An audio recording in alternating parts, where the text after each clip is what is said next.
Welcome back to the You Know What It Is podcast, man. It's your boy, Vari. and we are back today. I got one of our very special house guests. Randy's back. You know what I'm saying? What's good? What's She good? What's came good? back. She finally blessed us. You know what I'm saying? She came through with Vic. Hey, what's going on, y'all?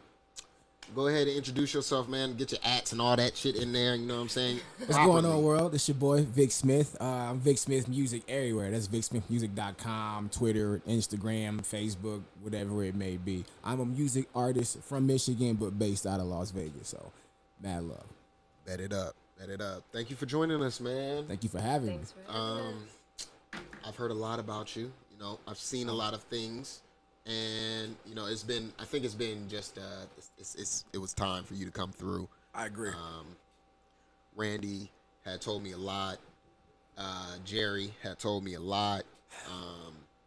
Shout out to Jerry the Black. Shout out to my guy. When I seen you on stage at the Brooklyn Bowl, I didn't know what to make heads or tails of this because I seen this after I had met you. So I saw the video after I had met you in here when we were talking on First Friday. Okay, yeah. And I didn't put two and two together until, you know, we really got to talking, and then I was like, this is the same person. So tell me a little bit about, you know, your journey through coming through Michigan, getting to Vegas, rapping, performing with Oh, my goodness. with the people that you performed with. So, I moved to Vegas when I was like 7. So I've been here for the majority of my life. But I will say that, like, as far as like Michigan culture, just the energy, the environment, like I embody that. Like I walk with that. That is like definitely the foundation of what I am. So a lot of people like to say, because I've been here so long, I'm from Vegas, but it's like, nah, man, at the end of the day, like my roots, like the build of who my character and personality is, that's Michigan all fucking day. Yeah. Vegas has built me up in certain ways, don't get me wrong, but like I said, I moved here 2001, and then that was like 8. And I would go back and forth to Michigan just every summer to visit my family, and I would spend a whole lot of time with my cousins who were like mad musically inclined. Yeah. So one day, my big cousin back then, he called himself C-Mac. He was on the computer, either writing to either a Tupac or a 50 Cent instrumental. And I was like, wait, bro, you can do this? I was like, we're allowed to do this? Like, we can rap? Because when we were little, we always used to perform, like, Temptations, 5 Heartbeats. We always acted out for our families. Right. So, like, just knowing that I could create my own art, create my own song, like, I was absolutely mesmerized by that. And, like, since then, I was, like, 12 years old when that happened. Since then, like, I never had put, like, the pen down. I just been writing like crazy ever since then. And then 2 years later, after hearing, what was it? Ninth Wonder's remix of Common Sense. I was like 14 when I heard that joint. Downloaded off LimeWire on my computer. My granddad got me. And I fell in love with instrumentals. And from that point on, I was like, I have to know how to rap and produce on high levels. And it's just been a journey, like, ever since then. I just want to be the best artist that I can be. And I want to impact the culture that has given me so much, just because I just love music and hip-hop, just like the culture of like music and the backbone that is built on, and just like America. That's one thing I can say is just like, to me, hip-hop is more than music. Like, it really is like a culture. I feel like it's the backbone of like the U.S. Like, creatively, just like there's so many things that get started and funneled through hip-hop, through the black community, and just into America. That's dope. So I have a love for music, and I have a love for just like the hip-hop, like the culture through and through, from the time it was a baby to what it is now. Nice. So that's just, in any way, shape, or form, that's where my passion and my drive comes from, to be dope musically, but to also create something and give it back to the culture just as a body, because it's just like, without the culture, without, like, I wouldn't have had that entertainment, and I wouldn't be who I am today. Exactly.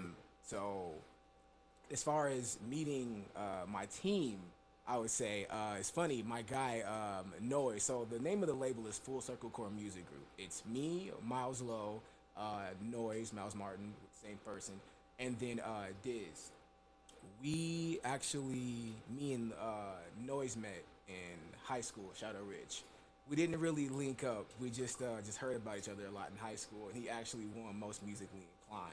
So I was pretty upset about that, but it makes sense because dude is super talented. Like plays everything and can do whatever musically. Dude is just he's fucking dope. Right. So just then, like that's kind of like the beginnings, like the roots of our relationship. Like 3-4 years later, just me doing my own thing, like on the scene, just growing myself, and the same thing with Noise. He eventually came up with FCC, and Diz actually hit me up, and he was like, "Yo, we got something dope going. I think you should be a part of the team. Come see what we got going on." So like kind of like a trial run, I went and hung out with him a little bit. We recorded a little bit of tracks, and like honestly, we've been like brothers like ever since then. So at that point, we just got together, started moving on the scene, and started getting shows. Bunkhouse put together a band, got picked up by Mike Xavier a few times on some shows. Brooklyn Bowl. We opened for Little Brother. We got picked up by another promoter there. So it's just been a whole lot of just grinding and getting together and just trusting the process and just moving with just passion and vigor. Who's been your influences throughout this whole time? Man, so many different people. You got Jammin' Lewis, Heavy D, Lauryn Hill, Andre 3000, Kendrick Lamar. So the hitters.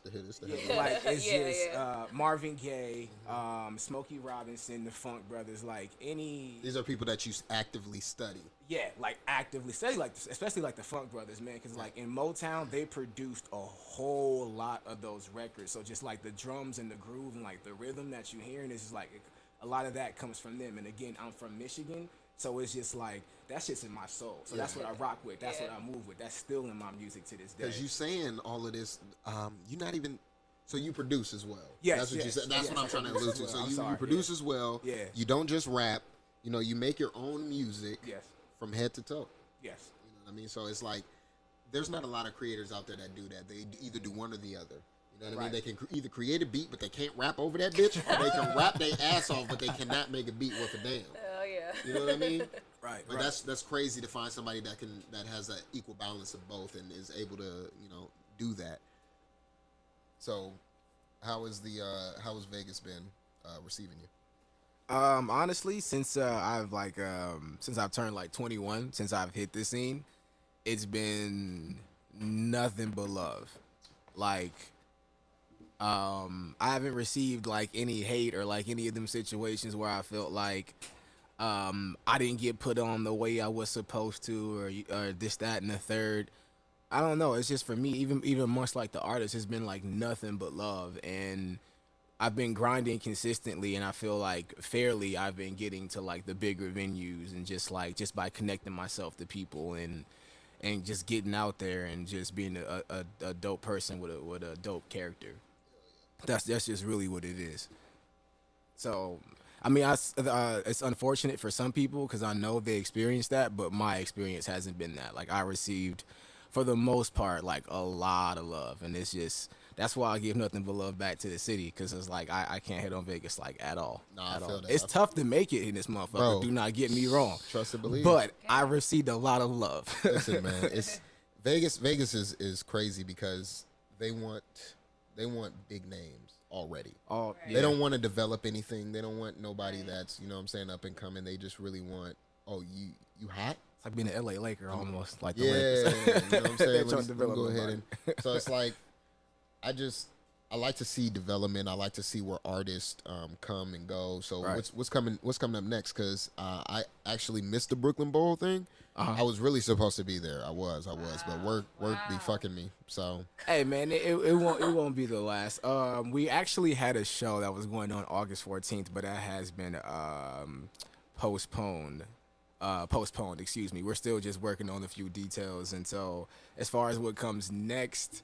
Nothing really at the moment other than us being in the dungeon and crafting something that we can give to the world. So you're still working on something? Yeah, we're still working on something just because we don't like the fact that the show was canceled. We really wanted that outlet. We wanted that release. So best believe that we're diligently planning something to give back to the people like, yo, thank you for supporting us, through and through. So we're going to be diligently working on that for sure. For sure. By the way, shout out to Wasteland Squad because they were on the show.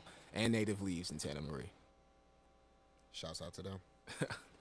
Well, what has been other than the music thing? What else have you been doing in the streets, man?